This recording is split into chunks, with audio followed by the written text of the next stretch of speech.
oi para você que, assim como eu, é um amante da arte. Vamos falar hoje sobre as civilizações mesopotâmicas? Bem que a gente poderia entrar num barquinho e desembarcar no rio Tigre e Eufrates, nas civilizações da Suméria, Acádia, Babilônia e Assíria, não é mesmo? Com vocês, as 10 mais importantes características da arte mesopotâmica, para você brilhar na próxima conversa sobre história da arte e impressionar seus amigos. Característica de número 1, funcionalidade religiosa e política. A arte a serviço do divino e do poderoso. A arte mesopotâmica não era para ficar de enfeite numa estante, não. Ela tinha um propósito: glorificar os deuses e, claro, dar aquela força ao ego dos reis. Templos, palácios e objetos tinham uma função ritualística. Como exemplo, temos a obra Disco de Enheduanna, na Suméria. Imagine a cena: a sacerdotisa Enheduanna, filha de Sargão, o rei Sol Todo-Poderoso, aparece nesse disco, como se estivesse em um ritual religioso. É a arte unindo o útil ao agradável.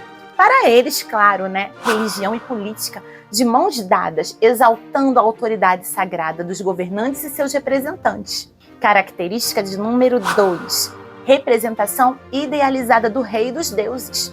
O Photoshop da antiguidade. Sabe aquela foto que a gente edita para sair bem na fita? Pois é, os mesopotâmicos faziam isso com os seus reis e deuses. Eles eram mostrados com tanta imponência e autoridade que até parecia que tinham acabado de sair de um desfile de moda divina, frequentemente em contato direto com as divindades. Obra Estátua de Geda de Lagash, na Suméria. Geda, o governante, é retratado aqui com uma tranquilidade que até irrita e uma postura tão imponente que você quase espera um bom dia dele, sabe? A obra idealiza a sua figura, transmitindo poder, sabedoria e uma proximidade com os deuses que faria qualquer mortal cair de joelhos. Suas vestes e inscrições são o currículo perfeito de um governante sagrado e político. Característica de número 3, estátua votiva. As figurinhas de oração permanente. Já pensou em deixar uma selfie no templo para sempre? Os mesopotâmicos pensaram. Figuras de fiéis com as mãos postas em oração eram colocadas nos templos como se fossem oferendas permanentes aos deuses. Era tipo um lembrete constante. Ei, divindade, eu estou aqui orando, não esquece de mim. Como exemplo, temos a obra Dama de Uruk, na Suméria.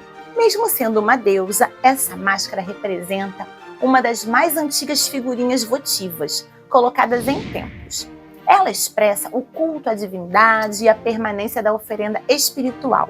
É como se a deusa estivesse ali, de olho em tudo, esperando a próxima oração. Característica de número 4, relevos narrativos. A história em quadrinhos da Mesopotâmia. Se você curte história em quadrinhos, vai amar isso. Os baixo-relevos mesopotâmicos decoravam palácios e contavam histórias em sequência, como batalhas épicas, caçadas reais, onde o rei sempre era o herói, claro, e conquistas militares. A principal obra de referência são os relevos de Assurbanipal, na Assíria. Esses baixos relevos decoravam o palácio de Nínive e são pura ação. Cenas de guerra e caçadas reais, com um dinamismo que te faz querer pegar a pipoca. Funcionavam como uma narrativa visual para glorificar os feitos do rei. Característica de número 5, arquitetura monumental.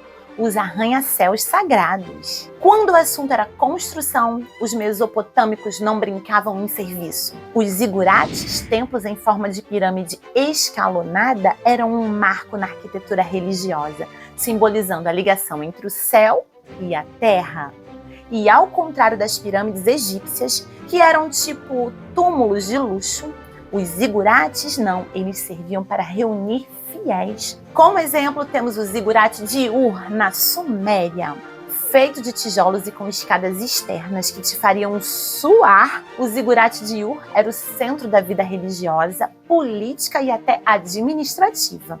Era onde a galera se reunia para os cultos ao deus Lua, Nana. Imagina a vista lá de cima. Característica de número 6, o uso de materiais duráveis, construindo para a eternidade, ou quase. Pedra, argila, bronze e mármore não eram usados à toa. Eles eram escolhidos a dedo para resistir ao tempo, especialmente em esculturas e arquitetura.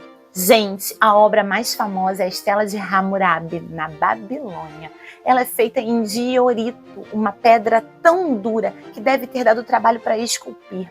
Essa estela resistiu ao tempo e preservou o famoso Código de Hammurabi por milênios. É quase como um pendrive de pedra, sabe? A composição mostra o rei recebendo as leis de Deus. Característica de número 7, olhos grandes e expressivos, o olhar 43 dos deuses. Na escultura, os olhos eram desproporcionalmente grandes. Essa característica sugeria vigilância e uma presença espiritual constante. Era como se a estátua estivesse de olho em você. Característica de número 8, composição geométrica e simétrica. A perfeição em linha reta. Aqui a coisa era organizada. As figuras e os elementos decorativos eram dispostos de forma rigorosamente simétrica. Era como se tivesse um toque artístico para ordem, estabilidade e autoridade. Essa organização geométrica não só deixava tudo bonito, mas também simbolizava o poder e o controle do Estado. Como exemplo, temos a obra Portão de Estar, na Babilônia. Gente, essa entrada monumental da antiga Babilônia era forrada de tijolos esmaltados de um azul tão intenso que parecia que o céu tinha descido até ali. Decorado com relevos de leões, dragões e touros, todos simetricamente posicionados, é claro. O Portão de Estar era um show de grandiosidade, imponência e um lembrete de que você estava entrando numa cidade sagrada e poderosa, tá? E a característica de número 9, integração com a escrita cuneiforme, a arte que fala. Gente, a Mesopotâmia foi a terra da escrita cuneiforme e eles não perdiam a oportunidade de usá-la, tá? Textos cuneiformes frequentemente acompanhavam as imagens, explicando os acontecimentos ou identificando personagens. Era como se a arte tivesse legenda para ninguém ficar boiando. E como obra temos a estátua de Gudea de Lagash, na Suméria.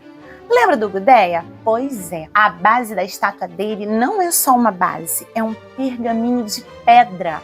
Contém inscrições cuneiformes detalhando seus títulos e feitos, unindo imagem e texto numa tacada só. E os cilindros-selos, pequenos cilindros gravados usados para carimbar documentos, revelando cenas mitológicas e administrativas em miniatura. E chegamos agora à característica de número 10, presença de figuras mitológicas e animais simbólicos. A segurança com estilo. Para proteger as entradas dos palácios, eles não colocavam seguranças comuns não, mas seres mitológicos de tirar o fôlego. Criaturas como o Lamassu, por exemplo, com um corpo de touro, leão, asas e cabeça humana, protegiam as entradas, simbolizando força e sabedoria. Obra Leões Alados com Cabeça Humana, Lamassu, na Assíria. Esses seres mitológicos eram porteiros dos palácios, misturando a força de um leão, touro, a divindade das asas e a inteligência de um rosto humano. Simbolizavam poder e proteção. E se você gostou desse conteúdo e está pensando em trocar o seu barquinho por uma máquina do tempo para visitar a Mesopotâmia, deixe seu like aqui e inscreva-se em nosso canal para receber mais vídeos como esse e para o YouTube entender que é um conteúdo útil e distribuir para mais pessoas. Quem sabe na próxima a gente não desbrava o Egito. Um beijo para vocês, tchau!